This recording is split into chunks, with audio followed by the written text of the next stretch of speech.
JEE advance 2025 का probability का question है जो हम डिस्कस करने जा रहे हैं, तो सभी बच्चे ध्यान से देखेंगे। राइट, क्वेश्चन में दिया गया है 3 student S1 S2 and S3 are given a problem to solve, consider the following events. U event दिया गया, at least one of S1 S2 and S3 can solve the problem. B दिया गया S1 can solve the problem given that neither S2 nor S3 can solve the problem. W दिया गया S2 can solve the problem and S3 cannot solve the problem, और T3 एक दिया गया event S3 can solve the problem. For any event E, let probability PE denote the probability of event E. If probability UVW की दिया हुआ है, ठीक है, पीटी का मतलब PS3 कैलकुलेट करना है, ठीक है बेसिकली। तो स्टार्ट करते हैं। सबसे पहले अपने को PS3 कैलकुलेट करना है, तो इवेंट की प्रोबेबिलिटी लेट कर लेते हैं। Let PS1 is equal to PS2 is equal to Q, PS3 is equal to R। पहले इनकी प्रोबेबिलिटी लेट कर लेते हैं। प्रोबेबिलिटी ऑफ U क्या दिया गया, at least one of them can solve PS1 union S2 union S3। ये 1/2 दिया गया है हमें, यहाँ पर लगाएंगे 1 minus none can solve the problem.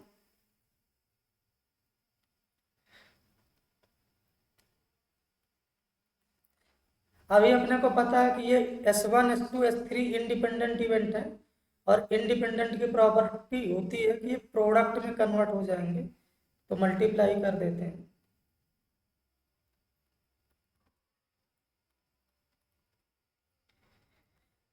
अभी तो अपने को इसकी वैल्यू कैलकुलेट करनी है, तो ये क्या आ जाएगा, probability of S1 bar into probability of S2 bar into probability of S3 bar is equal to 1 minus 1/2 की क्या आएगा, 1/2। इसे इक्वेशन नंबर 1 मान लेते हैं। राइट, नेक्स्ट हमें क्या दिया गया है, पीवी क्या है, probability of S1 can solve the problem given that S2 can not solve या neither S2 solve nor S3 solve. Right, ये कितना दिया गया है, ये हमें 1/10 दिया गया है। ठीक, यहाँ पर अगेन इंडिपेंडेंट इवेंट है तो प्रोडक्ट हो जाएगा PS1 into PS2 bar into PS3 बार।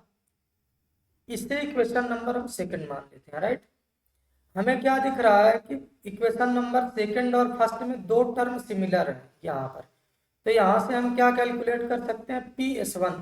तो हम क्या करेंगे, डिवाइड करेंगे, किसमें, फर्स्ट में सेकंड को डिवाइड करेंगे, तो देखो क्या आएगा डिवाइड करने पर, 1/2 डिवाइडेड बाई 1/10 हो जाएगा पहले तो, और यहाँ पर डिवाइड करेंगे तो कॉमन वाली टर्म कट जाएगी, तो ये क्या आ जाएगा, PS1 bar upon PS1। Right, ये हो जाएगा।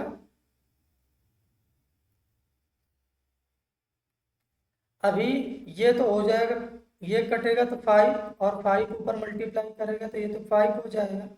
यहाँ पर क्या लिखेंगे, 1 minus P upon P, cross multiply करेंगे तो क्या आ जाएगा, 5P is equal to 1 minus P।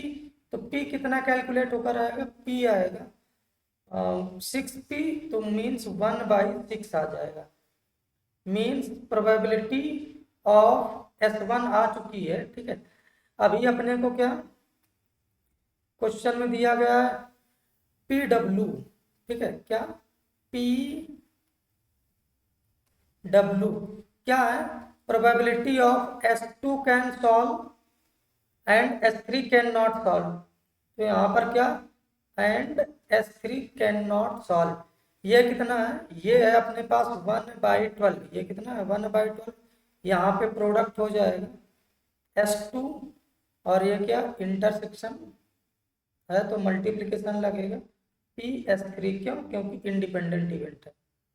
ये क्वेश्चन नंबर क्या हमने मान ली 3 मान लेते हैं, ठीक है।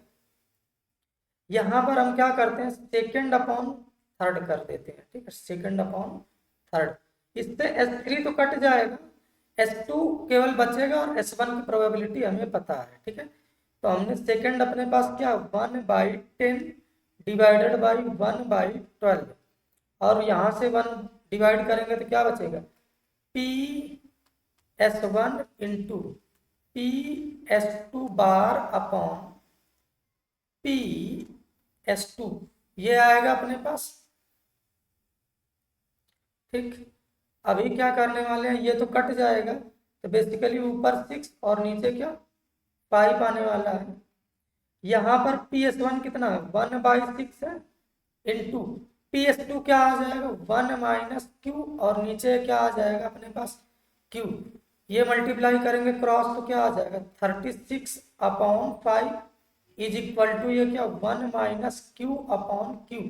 क्रॉस मल्टीप्लाई करते हैं तो 36Q is equal to 5 - 5Q, ठीक है। यहाँ से Q कैलकुलेट करते हैं हम, Q तो Q ये क्या आ जाएगा 41 तो 5/41 ये आई Q की value, means probability of S3, right. अपने को इक्वेशन नंबर फर्स्ट में क्या दिया गया, probability of S1 bar into probability of S2 bar into probability of S3 bar is equal to ये क्या आ जाएगा आपका 1/2, हमने ऊपर कैलकुलेट किया है। तो ये प्रोबेबिलिटी ये क्या आ जाएगा 1 - P, ये क्या आएगा 1 - Q और ये क्या आएगा 1 - R इज इक्वल टू 1/2। यहाँ पर P की वैल्यू रखेंगे 1/6 तो क्या बचेगा 5/6। यहाँ पर रखेंगे 5/41 तो बेसिकली 36/41 आने वाला है, राइट। और यहाँ पर क्या 1 - R इज इक्वल टू 1/2। यहाँ से 6 से कटेगा तो 6 आ जाएगा 5 6 जब 30 क्या आ जाएगा 41 into 1 - R is equal to क्या आएगा 1/2। तो यहाँ से क्या आ जाएगा 1 - R, 1 - R कितना आएगा 1 - R अपने पास 41/30 आएगा। R की वैल्यू कितनी आ जाएगी R इज इक्वल टू 1 - 41/30 32 जाए 60 हो जाएगा, यहाँ पर 60 हो जाएगा और यहाँ पर ये कितना आएगा 60, ये कितना आएगा 60। तो R की वैल्यू कितनी आएगी 60 - 41/60। तो बेसिकली ये कितना आ जाएगा आपका 19/60। तो मीन्स PR3 क्या था S3 जो कि क्या है 19/60। चेक करते हैं कौन सा ऑप्शन करेक्ट होगा, C is the right answer. Level इसका कह सकते हैं थोड़ा सा मीडियम ही है, मीडियम लेवल है, इजी क्वेश्चन है, सभी बच्चों को सॉल्व करना चाहिए। ओके एंड बाय, अब मिलते हैं नेक्स्ट वीडियो में।